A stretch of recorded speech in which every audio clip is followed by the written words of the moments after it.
If I'm going to tell you about the adventure of my life, explain how I got to this place with these people, and why I did what I'm going to do next, I should probably start by explaining a little bit about pip-bucks. What is a pip-buck?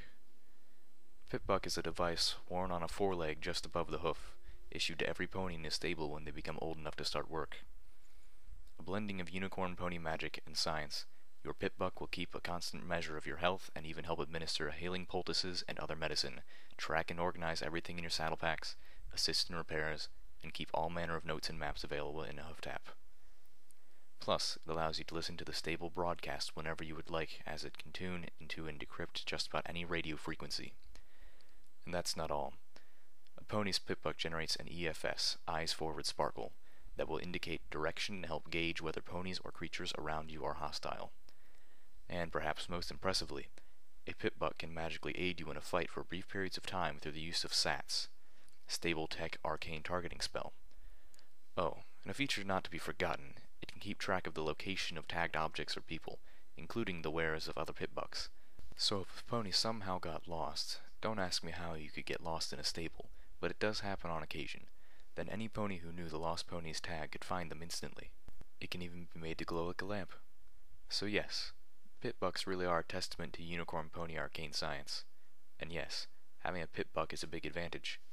So with how wonderful and miraculous all that just sounded, it's hard to impress upon ponies who never lived in a stable just how ordinary, how pedestrian a pip-buck was in the eyes of ponies living in stable 2. And why I was disappointed to have one as my cutie mark. Every pony in stable 2 had a pip-buck. All that stuff I mentioned, most ponies don't even use half that. They could just use it to tune into the stable broadcast, listen to the sweet, sweet voice of Velvet Remedy in the evenings, or the latest school singing competitions during the day. The stable had 2 soccer leagues, one which allowed SATs, and one which prohibited it. Otherwise, most ponies paid their pip-bucks almost no attention at all. The overmare issues each pony their own pip-buck on the day of their cutie mark party, usually a day or two after you got your cutie mark on your flanks that tells every pony what makes you special, what you're destined to be good at. Once it shows, the overmare knows what work to assign you. You know your place in the stable. So no, I was not thrilled that what made me special was something that every pony had, which was a lot like being told I wasn't special at all. Sure, getting a pip-buck as my cutie mark could have meant I was destined to become an awesome pip-buck repair filly or something, but in reality it was like getting a cutie mark of a cutie mark. Didn't help that I was the last pony to get her cutie mark. Not surprising in retrospect. Kinda tough to find what you're supposed to be good at when you're supposed to be good at something that you don't get until you found out what you're supposed to be good at. So, I tried everything. I even tried to invent new things.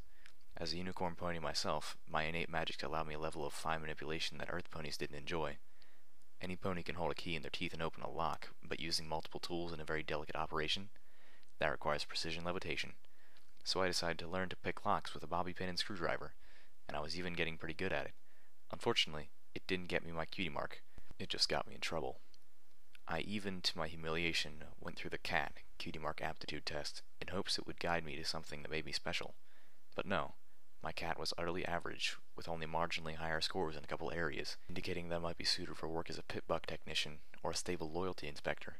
2 options, I should note, that were even less impressive when you considered that it was generally expected that unicorn ponies would go into something either technical or administrative. That is, except the unicorn ponies who are natural artists, like Velvet Remedy. As I said before, our inherent magic allows us the sort of fine manipulation that technical work demands. Likewise, the Overmare and her government were always unicorn ponies.